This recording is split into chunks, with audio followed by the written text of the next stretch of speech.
The philosophical scripture, the Discourses, is brought to you by not a prophet org, the place on the internet to find spiritual guidance powered by artificial intelligence. Chapter 10. In what manner we ought to bear sickness. When the need of each opinion comes, we ought to have it in readiness, on the occasion of breakfast, such as relate to breakfast, in the bath, those that concern the bath, in bed, those that concern bed. Let sleep not come upon thy languid eyes before each daily action thou hast scanned. What's done amiss, what done, what left undone. From first to last examine all, and then blame what is wrong in what is right rejoice. And we ought to retain these verses in such way that we may use them, not that we may utter them aloud, as when we exclaim, Paean Apollo. Again, in fever, we should have ready such opinions as concern a fever, and we ought not, as soon as the fever begins, to lose and forget all. A man who has a fever may, if I philosophize any longer, may I be hanged. Wherever I go, I must take care of the poor body, that a fever may not come. But what is philosophizing? Is it not a preparation against events which may happen? Do you not understand that you are saying something of this kind? If I shall still prepare myself to bear with patience what happens, may I be hanged. But this is just as if a man, after receiving blows, should give up the pancratium. In the pancratium it is in our power to desist, and not to receive blows. But in the other matter, we give up philosophy. What shall we gain? I gain. What then should a man say on the occasion of each painful thing? It was for this that I exercised myself. For this I disciplined myself. God says to you, give me a proof that you have duly practiced athletics, that you have eaten what you ought, that you have been exercised, that you have obeyed the allops. Then do you show yourself weak when the time for action comes. Now is the time for the fever. Let it be borne well. Now is the time for thirst. Well. Now is the time for hunger. Bear it well. Is it not in your power? Who shall hinder you? The physician will hinder you from drinking, but he cannot prevent you from bearing thirst well. And he will hinder you from eating, but he cannot prevent you from bearing hunger well. But I cannot attend to my philosophical studies. And for what purpose do you follow them? Slave, is it not that you may be happy, that you may be constant? Is it not that you may be in a state conformable to nature and live so? What hinders you when you have a fever from having your ruling faculty conformable to nature? Here is the proof of the thing, here is the test of the philosopher. For this also is a part of life, like walking, like sailing, like journeying by land, so also is fever. Do you read when you are walking? No, nor do you when you have a fever. If you walk about well, you have all that belongs to a man who walks. If you bear fever well, you have all that belongs to a man in a fever. What is it to bear a fever well? Not to blame God or man, not to be afflicted at that which happens, to expect death well and nobly, to do what must be done. When the physician comes in, not to be frightened at what he says, nor if he says, you are doing well, to be overjoyed. For what good has he told you, and when you were in health, what good was that to you? And even if he says, you are in a bad way, do not despond. For what is it to be ill? Is it that you are near the severance of the soul and the body? What harm is there in this? If you are not near now, will you not afterward be near? Is the world going to be turned upside down when you are dead? Why then do you flatter the physician? Why do you say, if you please, master, I shall be well? Why do you give him an opportunity of raising his eyebrows? Do you not value a physician as you do a shoemaker when he is measuring your foot, or a carpenter when he is building your house, and so treat the physician as to the body which is not yours, but by nature dead? He who has a fever has an opportunity of doing this. If he does these things, he has what belongs to him. For it is not the business of a philosopher to look after these externals, neither his wine, nor his oil, nor his poor body, but his own ruling power. But as to externals, how must he act, so far as not to be careless about them? Where then is there reason for fear? Where is there, then, still reason for anger, and of fear about what belongs to others, about things which are of no value? For we ought to have these two principles in readiness, that except the will nothing is good nor bad, and that we ought not to lead events, but to follow them. My brother ought not to have behaved thus to me. No, but he will see to that, and however he may behave, I will conduct myself toward him as I ought. For this is my own business, that belongs to another. No man can prevent this, the other thing can be hindered. Chapter 11. Certain miscellaneous matters. There are certain penalties fixed as by law for those who disobey the divine administration. Whoever thinks any other thing to be good except those things which depend on the will, let him envy, let him desire, let him flatter, let him be perturbed. Whoever considers anything else to be evil, let him grieve, let him lament, let him weep, let him be unhappy. And yet, though so severely punished, we cannot desist. Remember what the poet says about the stranger. Stranger, I must not, if a worse man come. This, then, may be applied even to a father. I must not, even if a worse man than you should come, treat a father unworthily, for all are from paternal Zeus, and of a brother, for all are from the Zeus who presides over kindred. And so in the other relations of life we shall find Zeus to be an inspector. Chapter 12. About exercise. We ought not to make our exercises consist in means contrary to nature and adapted to cause admiration. For if we do so, we, who call ourselves philosophers, shall not differ at all from jugglers. For it is difficult even to walk on a rope, and not only difficult, but it is also dangerous. Ought we, for this reason, to practice walking on a rope, or setting up a palm tree, or embracing statues? By no means. Everything which is difficult and dangerous is not suitable for practice, but that is suitable which conduces to the working out of that which is proposed to us as a thing to be worked out. To live with desire and aversion, free from restraint, and what is this? Neither to be disappointed in that which you desire, nor to fall into anything which you would avoid. Toward this object, then, exercise ought to tend.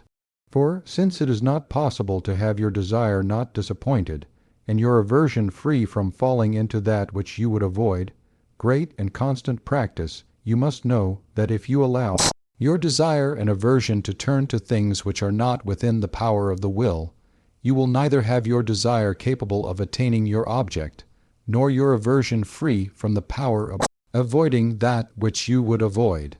And since strong habit leads, and we are accustomed to employ desire and aversion only to things which are not within the power of our will, we ought to oppose to this habit a contrary habit, and where there is great slipperiness in the appearances, there to oppose the habit of exercise.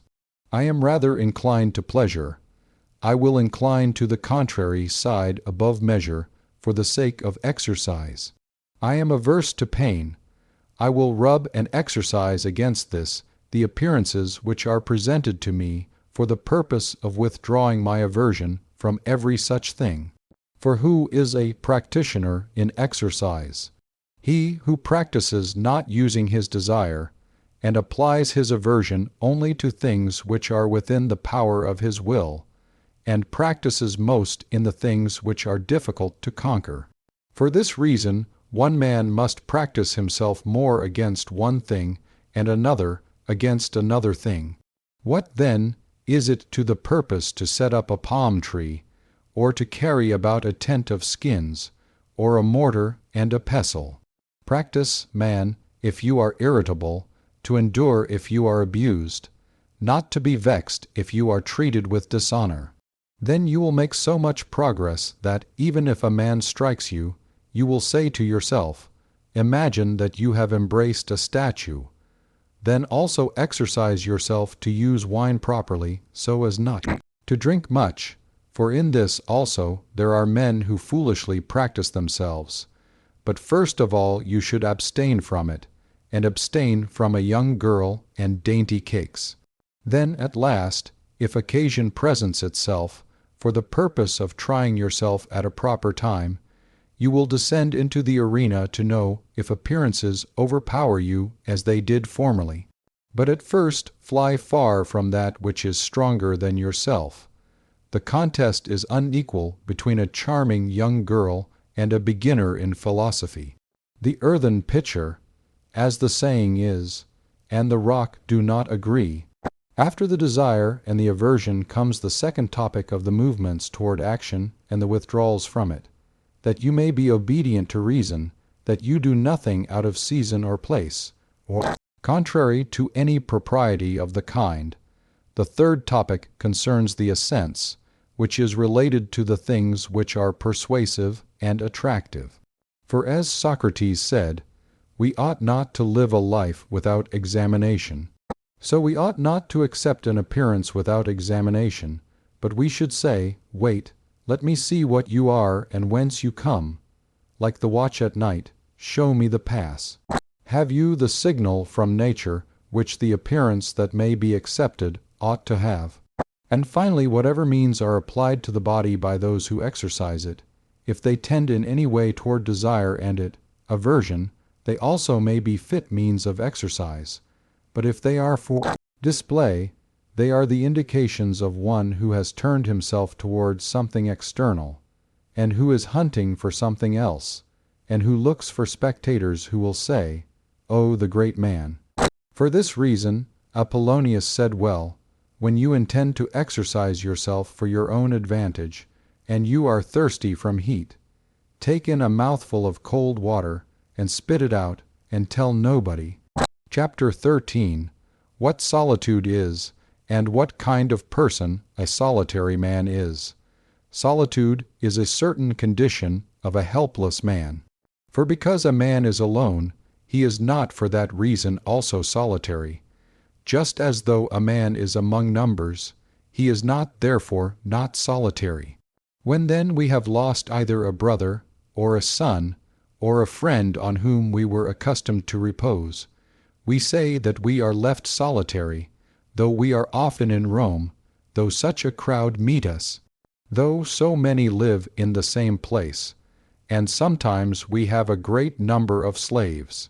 For the man who is solitary, as it is conceived, is considered to be a helpless person, and exposed to those who wish to harm him. For this reason, when we travel, then especially do we say that we are lonely when we fall among robbers. For it is not the sight of a human creature which removes us from solitude, but the sight of one who is faithful and modest and helpful to us. For if being alone is enough to make solitude, you may say that even Zeus is solitary in the conflagration, and bewails himself, saying, "Unhappy that I am who have neither Hera, nor Athena, nor Apollo, nor brother, nor son, nor descendant, nor kinsman." This is what some say that he does when he is alone at the conflagration.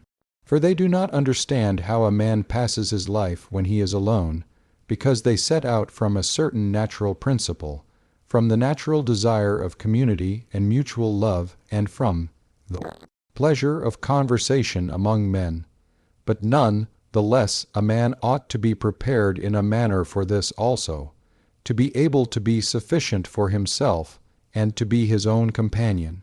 For as Zeus dwells with himself, and is tranquil by himself, and thinks of his own administration and of its nature, and is employed in thoughts suitable to himself, so ought we also to be able to talk with ourselves, not to feel the want of others also, not to be unprovided with the means of passing our time, to observe the divine administration and the relation of ourselves to everything else, to consider how we formerly were affected toward things that happen, and how at present.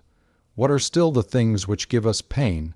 How these also can be cured, and how removed, if anything require improvement, to improve them according to reason.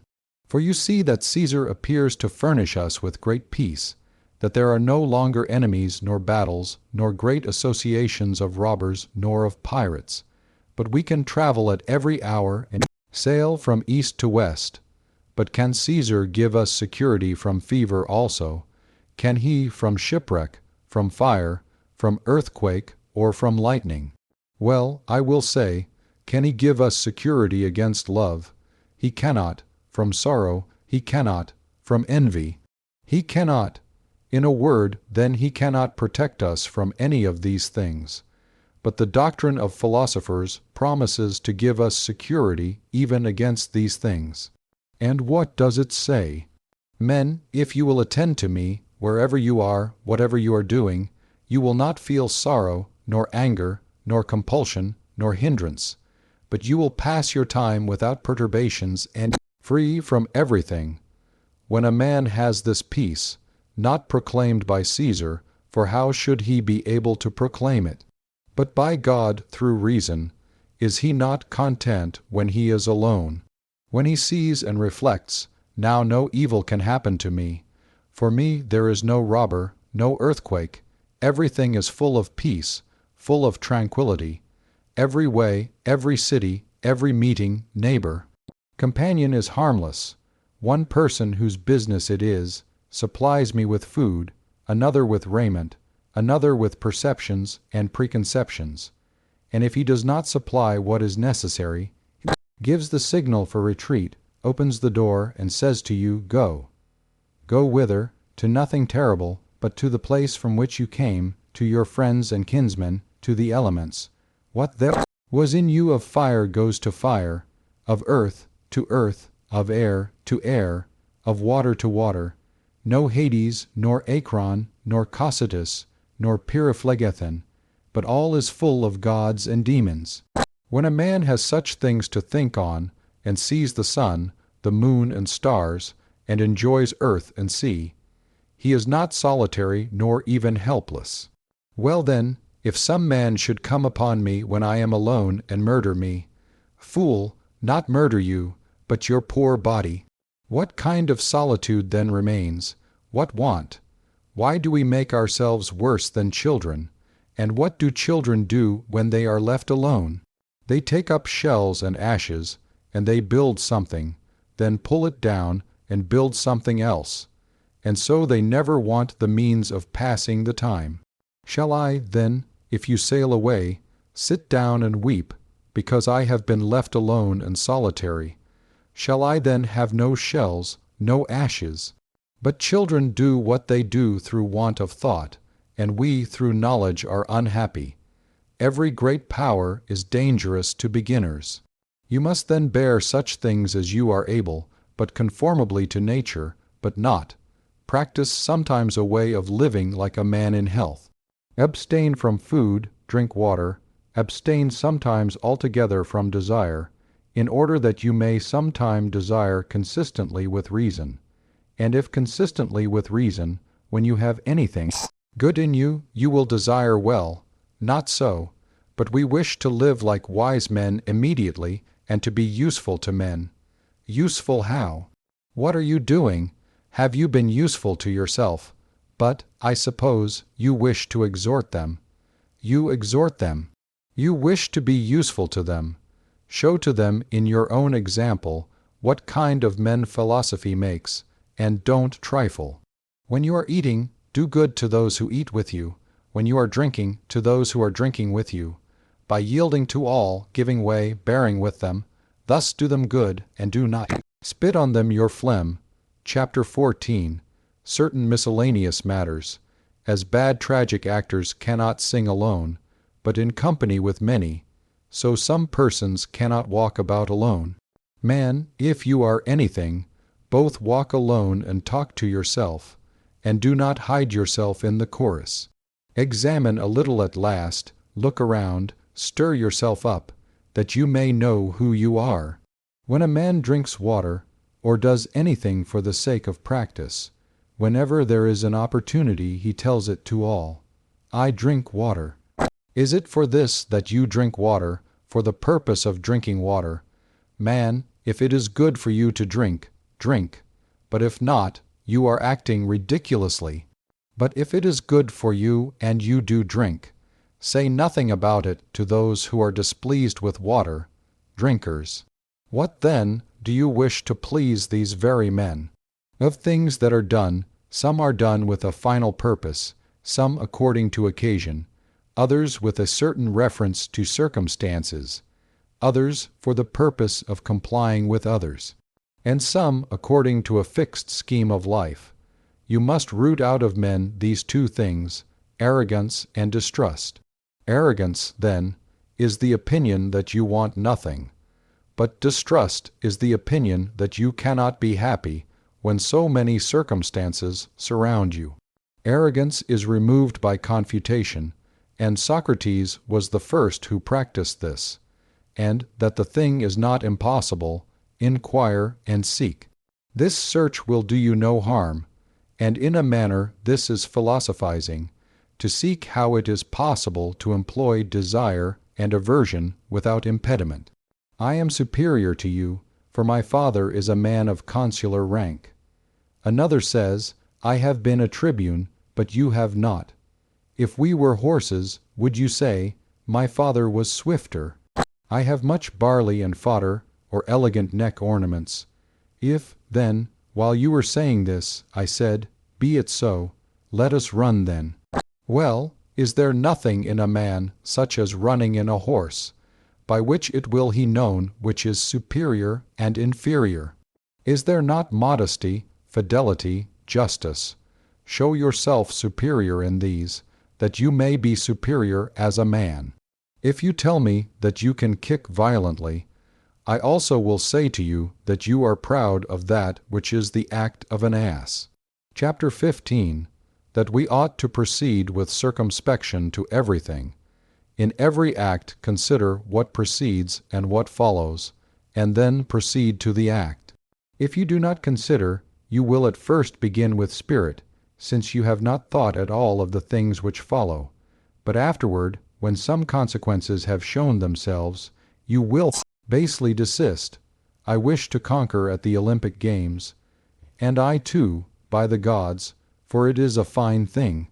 But consider here what precedes and what follows, and then, if it is for your good, undertake the thing. You must act according to rules, follow strict diet, abstain from delicacies, exercise yourself by compulsion at fixed times, in heat, in cold.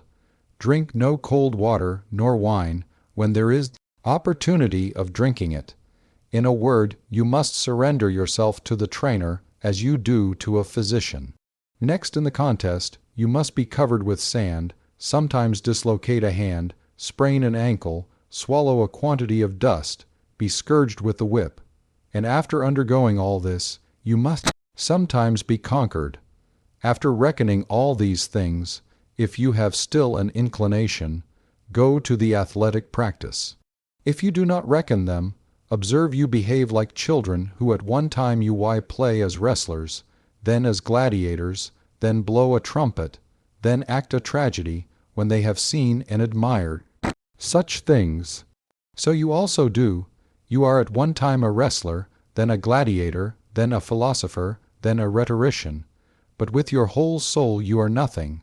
Like the ape, you imitate all that you see, and always one thing after another pleases you. But that which becomes familiar displeases you. For you have never undertaken anything after consideration, nor after having explored the whole matter and put it to a strict examination, but you have undertaken it at hazard and with a cold desire. Thus some persons, having seen a philosopher, and having heard one speak like Euphrates, yet who can speak like him, wish to be philosophers themselves. Man, consider first what the matter is, then your own nature also, what it is able to bear. If you are a wrestler, look at your shoulders, your thighs, your loins. For different men are naturally formed for different things. Do you think that, if you do, you can be a philosopher? Do you think that you can eat as you do now, drink as you do now, and in the same way be angry and out of humor? You must watch, labor, conquer certain desires. You must depart from your kinsmen, be despised by your slave, laughed at by those who meet you.